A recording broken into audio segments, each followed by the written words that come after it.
Soyez le bienvenu! Mabuhay po tayo dyan! Welcome po with our Learn French for Filipinos with Lourdes. Okay? Ours or yours or theirs. Master French possessive adjectives in seconds. It's clear, simple, and very useful every day. Okay? Are you ready to learn? Les déterminants possessifs. Okay? Okay, what are these? Les déterminants possessifs montrent à qui appartient quelque chose et remplacent par le, la ou les. Okay. Possessive adjectives show who owns something.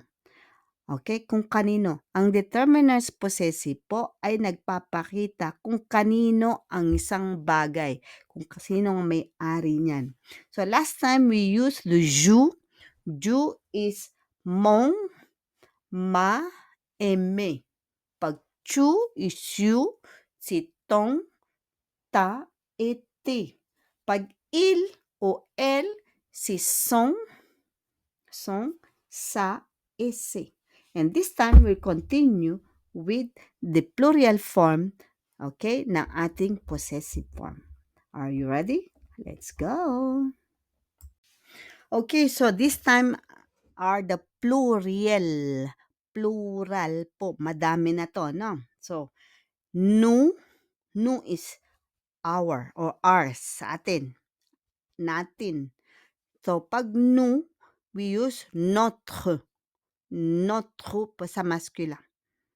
And then we have notre pag sa feminine. It's just the same. But it changes in plural form. Nous. N-O-S lang siya. Nous. Okay? Notre, et nous. Nous. Okay? Then we have vous. Pour vous is votre. Pag sa employer, with your employer or with the personage, yung mga matatanda, and we have the respect, o marami sila. Vous is votre, inyo, yours. Votre aussi pour féminin, et vous aussi, vous pour pluriel. VOS, it changes, okay? It's same with nous, okay? Next, we have il. Il is they. They for masculine, and they po femina, pluriel. Madami sila, no? They. Sa si leur or their. Okay? Sa kanila, nila. Leur for femina, et leur pour pluriel. But we don't pronounce the S. Because it's plural, we need to put S. Their or theirs. Okay? Get it? So, nous is notre, not nous. Vous, votre, vous. Il, elle, leur, with an S, but we don't pronounce the S. Okay, we'll discuss that later. Okay, see you later. So we will have them one by one. Okay, nous is ours, our. Okay, ours, atin, amin. Okay, ours. Masculin is nous, is notre.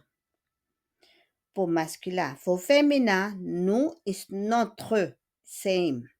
But plurial, si nous is N-O-S. Nous. Okay. Example. Notre livre. Our book. Notre livre. Aming libro to. Feminin. Notre livre. Our book again. Aming libro. Notre. Mais nos livres are books. Nous. Si ano sa amin yan. Nous. N-O-S lang siya. It's not N-O-U-S. Nous. Livre. Get it? So, notre livre, et nos livres. Example. Notre livre est neuf. Parce que livre, c'est masculin. Ang aming libro ay bago. Our book is new. Feminin. Notre livre est neuf. Still, because it's still the same. Notre. Okay? Our book is new. Neuf. But for pluriel, nos livres sont neufs. Nos livres sont neufs. Why? In singulier, notre livre est neuf. Is because there's only one. Our book is new. But our books are new. Nos livres sont because R is sont, le verb être. And neuf because we need to add S with neuf, bago. Because books are pluriel. So, nos livres sont neuf. It will change with your verb être, and it will change also with the plural form, okay, of the adjective. Adjective po yan, okay? Sont neuf. Okay? So, again, nous, not. Nous, not. Nous, nous. Okay? Get it? Merci po. Next, let's continue with vous. Vous is votre. It's your or yours. Vous, femina, is votre again. It's yours or your or yours. But plural ng vous is vous, V-O-S. It's not V-O-U-S. Okay? Let's have an example. Ce livre est à vous? Oui, c'est votre livre. Ce livre est à vous? Est à vous? Sabi niya, this book is yours? It's your book. It's not mine. C'est à vous. Vous, votre. Next, femina. Ce livre est à vous? C'est votre livre. It's just the same. This book is yours. It's your book. Okay? It's yours. Yours. Vous, parce que vous, sa kanila to, or vous kahit for your employer because we need to use vous, voi, mo. We need to be respect, even it's only one. But for plural, pour vous is vous, ces livres sont à vous, si vous livre. Si vous livre.